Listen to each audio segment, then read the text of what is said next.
الحمد للہ رب العالمین والعاقبۃ للمتقین والصلاة والسلام علی سید الانبیاء والمرسلین اما بعد فاعوذ باللہ من الشیطان الرجیم بسم اللہ الرحمن الرحیم۔ میثاق مدینہ کے تناظر میں اقوام متحدہ کے عالمی منشور پر ہم نے بات شروع کی تھی کہ وہ کون سی وجوہات ہے جس کی وجہ سے دنیا یا اقوام عالم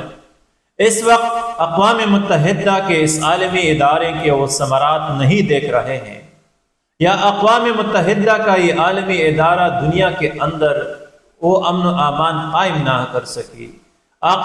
ممبر ممالک کے درمیان وہ اتحاد و اتفاق قائم نہ کر سکی، دنیا کے اندر وہ خوشحالی اور سوکالی نہ لا سکی، یا انسانی اقدار کی حفاظت نہ کر سکی۔ وہ جو میثاق مدینہ کہتے ہیں، مدینہ کے اس نوزادہ ریاست کے اندر، اسلامی ریاست کے اندر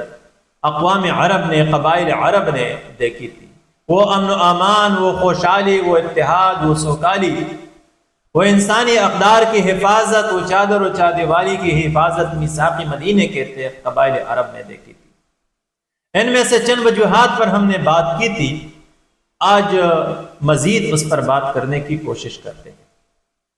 اس میں ایک بڑی سبب یہ ہے کہ اقوام متحدہ کے ممبر ممالک کے درمیان عدم مساوات،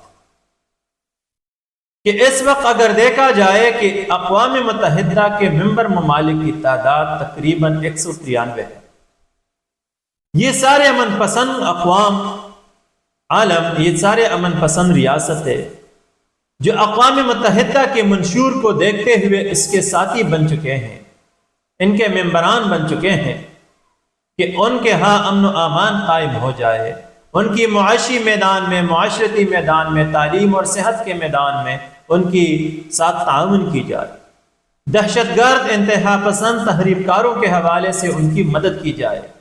انسانی اقدار کی حفاظت کی جائے، اور ممبر ممالک کے درمیان اتحاد و اتفاق پیدا کی جائے، اور ممبر ممالک ایک دوسرے سے استفادہ کر سکے۔ ان مقاصد کو دیکھتے ہوئے یہ ساری امن پسند ریاستیں اقوام متحدہ کے ممبر بن چکی ہے۔ لیکن اس وقت اگر دیکھا جائے تو اقوام متحدہ کے اندر ان تمام ریاستوں کے درمیان مساوات نہیں ہے، برابری نہیں ہے، ان کے ساتھ یکساں سلوک نہیں رکھا جاتا، ان کے ساتھ یکساں برتاؤ نہیں کیا جاتا، ان کے مسائل میں یکساں طور پر ان میں اقوام متحدہ دلچسپی نہیں لیتی۔ اگر دیکھا جائے سلامتی کونسل کے اندر تو 193 ریاستوں کے اندر 5 ریاستوں کو ویٹو کے حامل ہے، ترجیحی ان کے ساتھ ان کی حیثیت جدا ہے۔ ان 5 ریاستوں کے مقابلے میں یہ باقی ریاستوں کی کوئی حیثیت نہیں ہے۔ اگر دیکھا جائے تو طاقتور ریاستوں کا جب بھی کوئی مسئلہ ہو، کسی ریاست کے ساتھ یا اندرونی مسائل ہو، یا ان کو اقوام متحدہ کی ضرورت پڑے، تو فوراً ان بڑی ریاستوں کی یا بڑی طاقتوں کے لیے اقوام متحدہ کے دروازے دن رات کھلے رہتے ہیں۔ دن رات ان کے لیے اجلاس بلائی جا سکتی ہے، ان کے مسائل پر بات کی جا سکتی ہے، ان کے مسائل کی حل کی کوشش کی جاتی ہے، ان کے مسائل حل کرنے کے لیے اگر ضرورت پڑے تو عالمی امن فوج سے استفادہ لی جاتی ہے، اور عالمی امن فوج کے ذریعے سے ان کے مسائل حل کی جاتی ہیں۔ ان عالمی طاقتوں یا بڑی بڑی طاقتوں یا طاقتور ریاستوں کے مسائل حل کرنے کے لیے عالمی عدالت انصاف کے دروازے ہر وقت کھلے ہوتے ہیں، عالمی عدالت برائے انسداد جرائم کے دروازے ہر وقت کھلے ہوتے ہیں، اور ان کے مسائل چند ہی منٹوں میں حل کرتے ہیں، اور اپنے فیصلوں پر عمل درآمد کو یقینی بناتے ہیں۔ لہٰذا عالمی عدالت، یہ عالمی طاقتیں جب چاہے، جس وقت چاہے، جس طرح چاہے اپنی مرضی کی قرارداد سلامتی کونسل سے پاس کراتے ہیں، اور اپنی مرضی سے پاس شدہ قراردادوں پر فوراً عمل درآمد کو یقینی بناتے ہیں، اور اس کے لیے بعض اوقات عالمی امن فوج سے بھی استفادہ لیتے ہیں۔ لہٰذا ایک قسم کی عالمی ادارے اقوام متحدہ کا عالمی ادارہ، یہ جنرل اسمبلی، یہ عالمی عدالت انصاف، یہ ان کے گھر کی لنڈیاں بنی ہوئی ہے۔ لیکن دوسری طرف اگر دیکھا جائے تو جو کمزور ریاستیں ہیں، پہلے تو ان کے مسائل کو مسائل نہیں سمجھا جاتا، ان کی ضروریات کو ضروریات نہیں سمجھا جاتا، ان کی بدامنی کو بدامنی نہیں سمجھا جاتا، اور پھر بھی اگر مجبوری میں اقوام متحدہ کے اندر ان کے لیے اجلاس بلائی جاتی ہے سلامتی کونسل میں،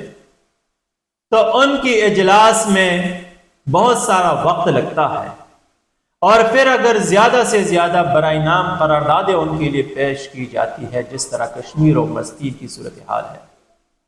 ان برائے نام قراردادوں کے پاس ہونے کے بعد پھر اس پر عمل درآمد نہیں ہوتا۔ کئی اشرے گزرنے کے باوجود بھی یہ قراردادیں محض کاغذ کے ٹکڑے سے زیادہ نہیں ہوتا، ان پر کسی قسم کا عمل درآمد نہیں ہوتا، اور اگر مسئلہ کسی کمزور ریاست کا کسی طاقتور ریاست کے ساتھ ہو تو پھر تو معاملہ بڑا ہی افسوسناک ہوتا ہے۔ یہ عالمی ادارہ، یہ جنرل اسمبلی پھر اس کے حوالے سے مفلوج ہوتا ہے، عالمی طاقتوں کے سامنے یہ دب کر رہتا ہے، اور کمزور ریاستوں کو حالات کے رحم کرم پر چھوڑ کے اور انہیں عالمی بڑی بڑی طاقتوں کے سپرد کر دیتے ہیں، اور یہ عالمی طاقتیں جتنا چاہے اپنی مرضی کے مطابق ان چھوٹی یا کمزور ریاستوں کو لوٹ لیتے ہیں اور ان کو تباہ و برباد کرنے کے بعد چھوڑ دیتے ہیں۔ اسی طرح معاملہ عالمی عدالت انصاف کا بھی ہے کہ اگر کہیں پر مسئلہ کمزور ریاست کا پڑے تو فیصلہ کرنے میں ان کے لیے دشواری ہوتی ہے۔ پہلے تو کمزور ریاست کا مقدمہ کوئی ان عالمی عدالت میں پیش نہیں کر سکتا، اور اگر پیش بھی کرے تو پھر ان پر فیصلے میں بڑا وقت لگتا ہے، اور اگر نہ چاہتے ہوئے فیصلہ بھی ہو جائے تو پھر اس پر عمل درآمد نہیں ہوتا۔ غزہ کی صورتحال ہمارے سامنے ہے کہ اس وقت یہ عالمی عدالت انصاف، عالمی امن فوج، اقوام متحدہ کی جنرل اسمبلی مفلوج ہو چکی ہے، اسرائیل کے سامنے کوئی کڑا نہیں ہو سکتا، عالمی عدالت انصاف کا فیصلہ کوئی نافذ نہیں کر سکتا۔ لہذا جب تک اقوام متحدہ کے اندر یہ عدم مساوات کا رویہ جاری رہے گا، قائم رہے گا، اور ان کے دروازے سب کے لیے یکساں طور پر نہیں کھلیں گے، تمام ممبران کے مسائل پر یکساں طور پر بحث نہیں کی جائے گی، تمام ممبران کے مسائل کو ترجیحی بنیادوں پر حل نہ کی جائے، اور عالمی عدالت انصاف میں تمام کے لیے یکساں طور پر فیصلے نہ ہو جائے، اور یکساں طور پر ان کا نفاذ نہ ہو جائے، دنیا کبھی امن کو نہیں دیکھ سکتی، دنیا کبھی خوشحالی اور سکالی کو نہیں دیکھ سکتی، اور نہ ہی دنیا کے اندر امن و امان قائم ہو سکتی ہے، اور نہ ہی کمزور ریاستوں کی احساسی محرومی ختم ہو سکتی ہے۔ لہذا میثاق مدینہ کا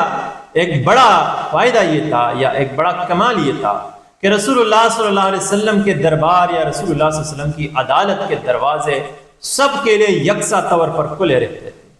سائل جب چاہتا، جس وقت چاہتا، خدمت نبوی صلی اللہ علیہ وسلم میں حاضر ہوتا، اپنا مسئلہ پیش کرتا۔ رسول اللہ صلی اللہ علیہ وسلم کسی کی مذہب کو و مذہبی وابستی کو نہ دیکھتا،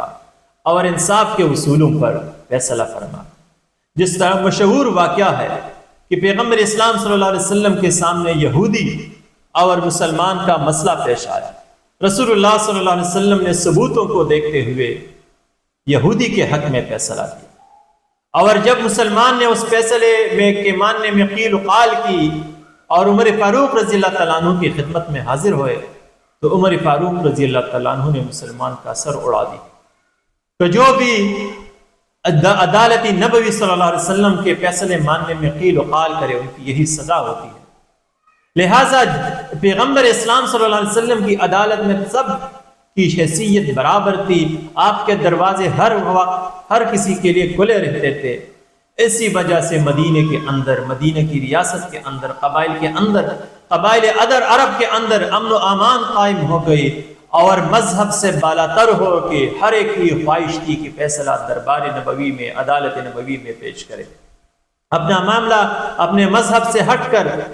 دربار نبوی، عدالت نبوی میں پیش کر کے حل کرے۔ ایسا نہ ہے کہ جس طرح عالمی منظرنامے کو ہم دیکھتے ہیں کہ کہ عالمی عدالت انصاف کے اندر یا جنرل اسمبلی کے اندر یا اقوام متحدہ کے اس عالمی ادارے کے اندر سب کے ساتھ یکساں طور پر سلوک نہیں کیا جاتا۔ خلاصہ کلام یہ کہ جب تک پوری دنیا کے ساتھ، اقوام عالم کے ساتھ، اقوام متحدہ کے ممبر ریاستوں کے ساتھ یکساں سلوک نہ کی جائے، ان کے ساتھ یکساں برتاؤ نہ رکھا جائے، ان کے مسائل میں یکساں طور پر دلچسپی نہ لی جائے،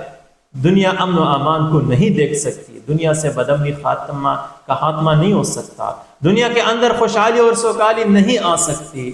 اور نہ ہی دنیا کی اقوام عرب کی، اقوام عالم کی اور خصوصی طور پر کمزور ریاستوں کا اعتماد اقوام متحدہ پر